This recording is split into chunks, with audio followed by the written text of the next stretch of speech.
অনেকে হয়তো আপনারা এই ছোট গাছটার সাথে পরিচিত, আবার অনেকে হয়তো বা পরিচিত না। তো যারা পরিচিত তারা তো পরিচয় আছে গাছের সাথে, যারা পরিচয় নাই তাদেরকে দেখানোর উদ্দেশ্যে ভিডিওটা করা।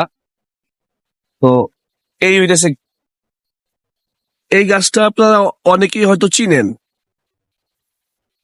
যারা চিনেন তারা আমাকে জানাবেন যে এই গাছটার নাম কি। আর যারা চিনেন না বা এই গাছ সম্পর্কে যাদের কোনো অভিজ্ঞতা নাই, তাদেরকে একটা জিনিস দেখানোর জন্য ভিডিওটা করা। এটা হইতেছে লজ্জাবতী গাছ। এখন কিন্তু এই গাছের পাতাগুলা স্বাভাবিকভাবেই আছে, কিন্তু যখন আমি এই গাছের পাতাটাকে এভাবে ছুঁয়ে দিব, এই যে দেখছেন পাতাটা কিন্তু চুপসায় গেছে। এই যে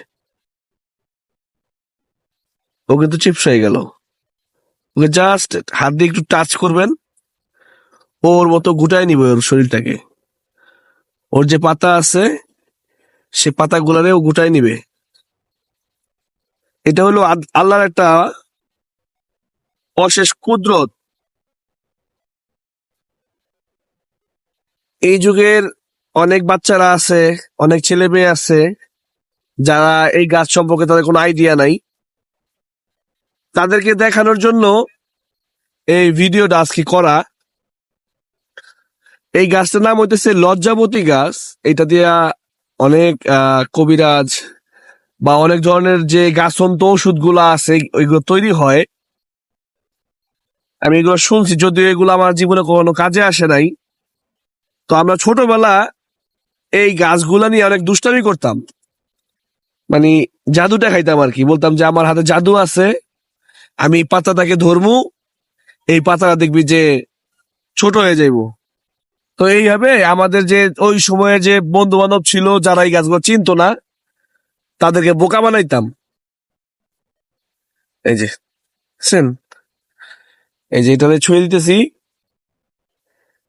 এটা কিন্তু ওর মতো ছোট হয়ে যেতেছে। এই যে এটা হচ্ছে লজ্জাবতী গাছ। তো এইটা আসলে কেন এমন হয় এটা আমি জানি না। এটা হয়তো বা কোনো বৈজ্ঞানিক ব্যাখ্যা থাকতে পারে।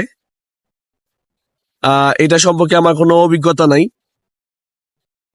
বা কখনো রিসার্চ করার চেষ্টা করি নাই, জানার চেষ্টা করি নাই যে এটা আসলে কেন এমন হয়। তো ধন্যবাদ যারা ভিডিওটা দেখলেন।